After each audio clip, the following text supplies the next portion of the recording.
ஓம் ஸ்ரீ குருப்யோ நமக. நன்றாக குரு வாழ்க, குருவே துணை. பரபிரம்ம ருத்ரகாயத்ரி ஞானஸ்தலத்தின் நண்பர்களுக்கு வணக்கங்களும் வாழ்த்துக்களும். இந்த பதிவு ரிஷப லக்ன அன்பர்களுக்கு 7 நாட்களுக்கான பலன். ஜனவரி மாதம் 20ஆம் தேதி முதல் 26ஆம் தேதி வரை, அதாவது சனிக்கிழமை முதல் வெள்ளிக்கிழமை வரை உள்ள 7 நாட்கள்ல ரிஷபத்திலிருந்து, நம்ம ரிஷப லக்னத்திலிருந்து சந்திரன் எந்தெந்த நட்சத்திரங்களின் வழியாக பயணிக்கிறாரோ அதை தகுந்தாற் போல நமக்கு பலன்களை சொல்லக்கூடிய ஒரு முறை. இப்ப ரிஷப லக்னத்திற்கு கிரக நிலைகள் அப்படின்னு பார்த்தீங்கன்னா, சூரியன் மகரத்துல இருக்காரு, சொந்த நட்சத்திரமான உத்திராடத்துல இருக்காரு. செவ்வாய் கிரகம், புதன் கிரகம், சுக்கிரன் கிரகம் மூணுமே தனுசுல இருக்கு. குரு 12ஆம் இடமான மேஷத்துல இருக்கு. சனி 10ஆம் இடத்துல இருக்கு. ராகு 11ஆம் இடமான லாபஸ்தானத்துல இருக்கு. கேது 5ஆம் இடத்துல இருக்கு. முதல் நாள் சனிக்கிழமை அன்னைக்கு கார்த்திகை நட்சத்திரம் காலையில 8:52 மணிக்கு ரிஷபராசியில உள்ள கார்த்திகை நட்சத்திரமாகவே அன்னைக்கு தொடங்கியிருக்கு. அப்ப சூரியன் நம்மளுடைய லக்னத்திற்கு 9ஆம் இடத்துல தன்னுடைய சொந்த நட்சத்திரத்துல இருக்கிறதுனால 9ஆம் இடத்தை விட அந்த சூரியனுடைய சொந்த வீடான 4ஆம் வீடு என்கின்ற சிம்மத்தினுடைய பலனை அது பவர்ஃபுல்லா செய்யும்.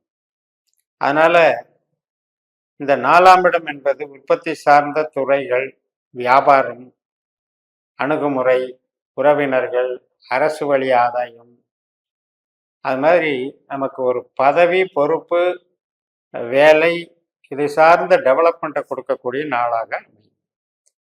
ஜனவரி 21 ஞாயிற்றுக்கிழமை ரோகிணி நட்சத்திரம். நம்ம லக்னத்துல சந்திரனுடைய நட்சத்திரத்துல போறாரு.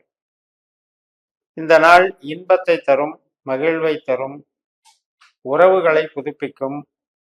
புது உறவுகள், திருமணம், குழந்தை பேரு, இது போன்ற ஒரு பாசம் நேசம் மிக்க செயல்பாடுகளுக்கு நன்மைகளை தரும். கோவில் வழிபாடுகள்,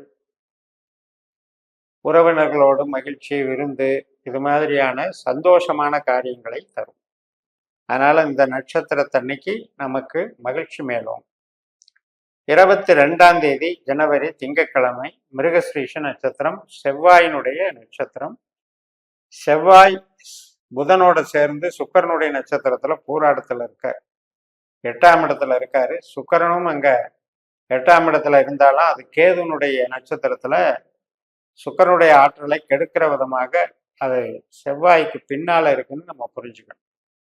அதனால என்ன அப்படின்னா, 8ஆம் இடத்துல ஏதோ ஒரு அவஸ்தை இருக்கு. இந்த நாள்ல நம்ம பழகக்கூடிய கணவன் மனைவி உறவுகளையும் சரி, அல்லது இரத்த சம்பந்தப்பட்ட உறவுகள் மற்றும் கணவன் மனைவி அல்லாத வகையில, இப்போ ஒரு ஃப்ரெண்ட்ஷிப் முறையில பழகிற முறையில ஏற்படக்கூடிய சின்ன சின்ன சலனங்கள், சஞ்சலங்கள்னு எடுத்துக்கலாம். அது சுக்கிரன் ரீதியாகவும் செவ்வாய் ரீதியாகவும் 8ஆம் இடத்துல அது மிக்ஸ் ஆகும், சேர்க்கை பலனை தருது. அதனால கொஞ்சம் எமோஷனலி கண்ட்ரோல்டா இருந்துக்கிட்டோம் அப்படின்னா இன்னைக்கு நல்லா இருக்கும். டெக்னாலஜிக்கல் டெவலப்மெண்ட்டு, டெக்னிக்கல் வேலைகள், அதுக்கெல்லாம் சிறப்பை தரும். ஒருத்தருக்கு இப்போ எலக்ட்ரானிக்ஸ் ஃபீல்டில் இருக்காங்க, சினி ஃபீல்ட்லேயே டெக்னிக்கலாக வேலை பார்க்குறாங்க, இவங்களுக்கெல்லாம் ஒரு பெர்ஃபெக்ஷனை தரும், அது டெவலப்மெண்ட்ஸை கொடுக்கும். அதனால அது பொருள் சார்ந்து, வேலை சார்ந்து நன்மை தரும், உறவு சார்ந்து, இன்பம் சார்ந்து கொஞ்சம் சங்கடங்களை தரும் என்று புரிந்து கொள்ளுங்கள். ஜனவரி 23ஆம் தேதி திருவாதிரை நட்சத்திரம். இப்ப நம்ம லக்னத்துக்கு 2ஆம் இடத்துல சந்திரன் இருக்காரு, வாக்குஸ்தானம்னு பேர். அப்ப பேசுற பேச்சுல நம்மளுடைய ஈடுபாடுகள், பணவரவு, ஆதாயம், குடும்ப சுகம், தொழில் பலம், இதை சார்ந்து நம்ம பேசிக்கிட்டே இருப்போம். அப்ப அது நம்மளுடைய எதிர்பார்க்கக்கூடிய டார்கெட்டை அது உறுதிப்படுத்தும். நம்மளை இந்த நோக்கத்துக்காக நம்ம இயங்குறோம் அப்படின்னா அந்த நோக்கம் நிறைவேறதுக்கு, லட்சியத்துக்கு என்னென்னலாம் திட்டமிடுதல், அதை எப்படி செயல்படுத்துதல்ங்கிற விதத்துல அந்த ராகு நம்மளை இழுத்துட்டு போவார். இப்ப ராகு புதன் நட்சத்திரத்துல இருக்கிறதுனால நமக்கு தொழில் சார்ந்த நன்மைகள் அப்படின்னு எடுத்துக்கலாம். இப்போ உற்பத்தி சார்ந்த தொழிலாக இருந்தாலும், ஒருத்தருக்கு ஜாப் ஒர்க் மாதிரி ஒரு மூலப்பொருளை வாங்கி நீங்கள் வேற ஒரு பொருளை மாற்றி ரெடி பண்ணி தர்றீங்க, ஒரு சில பேர் வேஸ்ட் மேனேஜ்மெண்ட் பண்ணுவாங்க. பழைய பொருட்களை புது பொருட்களாக மாற்றக்கூடிய ரீசைக்கிளிங், ரீப்ராசஸிங் எல்லாம் பண்ணுவாங்க. அந்த மாதிரி அமைப்புகள்.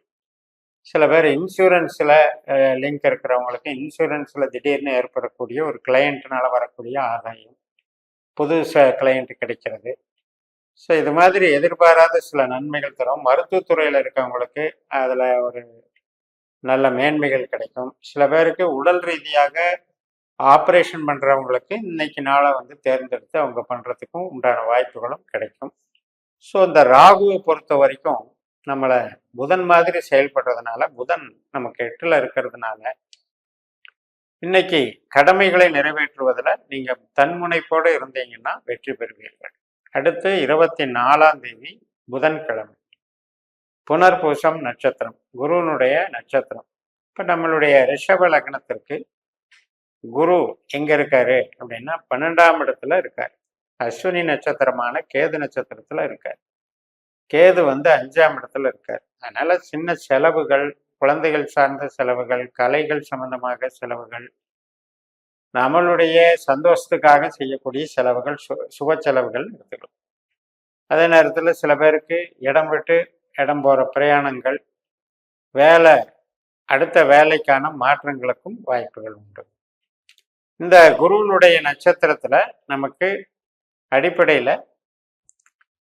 12ஆம் இடத்துல குரு இருக்காருன்னாலும் கூட அங்க இருக்கிற கேது நமக்கு 5ஆம் இடத்துல இருக்கிறதுனால, அந்த 5ஆம் இடம் என்பது உறவு சார்ந்த விஷயங்கள்ல, உறவு சார்ந்த குழந்தைகள் உறவா இருக்கலாம், கணவன் மனைவி உறவா இருக்கலாம். அந்த கேதுவானவர் வந்து சில குழப்பங்களை உண்டு பண்ணிட்டு இருப்பார். அதுல கொஞ்சம் கேர் எடுத்துக்கணும். அடுத்தபடியா வியாழக்கிழமை 25ஆம் தேதி பூச நட்சத்திரம். நம்ம லக்னத்துக்கு 3ஆம் ராசியான கடகராசியில சந்திரன் சனியினுடைய நட்சத்திரத்துல பயணிக்கிறார். கர்மச்சனியாக இருக்கக்கூடிய சனி பகவான் வந்து ராகுனுடைய நட்சத்திரத்துல 10ஆம் இடத்துல இருக்கிறதுனால எதையும் ஊக்கமாக செய்து செயல்திறனை நம்ம ஒரு ப்ரூஃப் பண்ணி அதனால ஒரு பெரிய கடமைகளை சாதனைகளாக செய்யக்கூடிய ஒரு ஆர்வத்தை கொடுக்கும். அந்த வெற்றியும் பெறுவீர்கள். அந்த அமைப்புல வந்து புது ஒரு திட்டங்களை செயல்படுத்துறதோ, ஒரு இடமாற்றத்துக்கோ அல்லது வீடு மாற்றத்துக்கோ அல்லது கருவிகள் வாங்குறதுக்கோ இன்னைக்கு அவாய்ட் பண்ணிட்டு ஆஸ் இட் இஸ் இருக்கிற பொறுப்பை மட்டும் செய்யும்போது உங்களுக்கு இன்னைக்கு சிறப்பாக இருக்கும். ஜனவரி 26ஆம் தேதி ஆயில்யம் நட்சத்திரம். கடகராசியில் இருக்கிற சந்திரன் காலையில 10:27 மணிக்கு ஆயில்யத்துக்கு வர்றாரு. அதாவது பூசத்துல இருந்து ஆயில்யத்துக்கு. இப்ப புதன் வந்து நமக்கு 8ஆம் இடத்துல இருக்காரு. செவ்வாயோட சேர்ந்து சுக்கரனுடைய நட்சத்திரத்தில் இருக்காரு. சுக்கரனும் 8ல் இருக்காரு. அதனால வேலை சார்ந்த ஒரு எலக்ட்ரிக்கல், கம்யூனிகேஷன் மற்றும் வந்து இப்போ உற்பத்தி சார்ந்த துறைகள், சர்வீஸ் ஓரியன்டான துறைகள், காவல்துறை, இது மாதிரி எல்லா விதமான ஒரு வேலை வாய்ப்புகளுக்கும் சாதகமாக கொண்டு போகும். புதன் என்பவர் நமக்கு வந்து ஒரு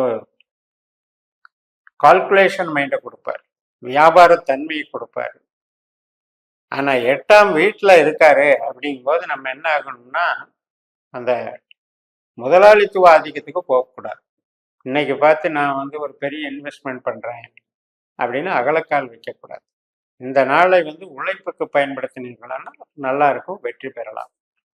இப்படி 7 நாட்களுக்கும் சந்திரன் சூரியனுடைய உத்திராடம் கார்த்திகை நட்சத்திரம் தொடங்கி புதனுடைய ஆயில்யம் நட்சத்திரம் வரை நகர்ந்து செல்லக்கூடிய வகையில நம்ம பார்த்தாலும் கூட நம்ம ஜனன ஜாதகத்தை நம்மளுடைய பாஸ்கர அஸ்ட்ராலஜி சிஸ்டத்துல நட்சத்திர சூத்திர முறைன்னு இருக்கு. அதுல 12 பாவ அதிகாரிகளை, உபநட்சத்திரங்களை கண்டுபிடிக்கக்கூடிய முறையில நீங்க அதை கண்டுபிடிச்சு எடுத்துக்கிட்டு இந்த வாரந்தோறும் நான் சொல்லக்கூடிய அந்த நட்சத்திர பலன்களை நீங்க இணைத்து பார்த்தீங்கன்னா தான் உங்களுக்கு துல்லியமான பலன்கள் தரும். அந்த அளவுல நல்ல ஒரு அட்வான்ஸ்டு அஸ்ட்ராலஜியா நம்ம இதை பயன்படுத்தணும்னு சொல்லி நிறைவு செய்கிறேன். இந்த சேனலை சப்ஸ்கிரைப் பண்ணி ஷேர் பண்ணுங்க. உங்க தனிப்பட்ட ஜாதக பலன்களை என்னுடைய வாட்ஸ்அப் நம்பர்ல தொடர்பு கொண்டு பலன் பெறுங்கள். உங்களிடமிருந்து விடைபெறுகிறேன். உங்கள் ஜெயம். நன்றி, வணக்கம்.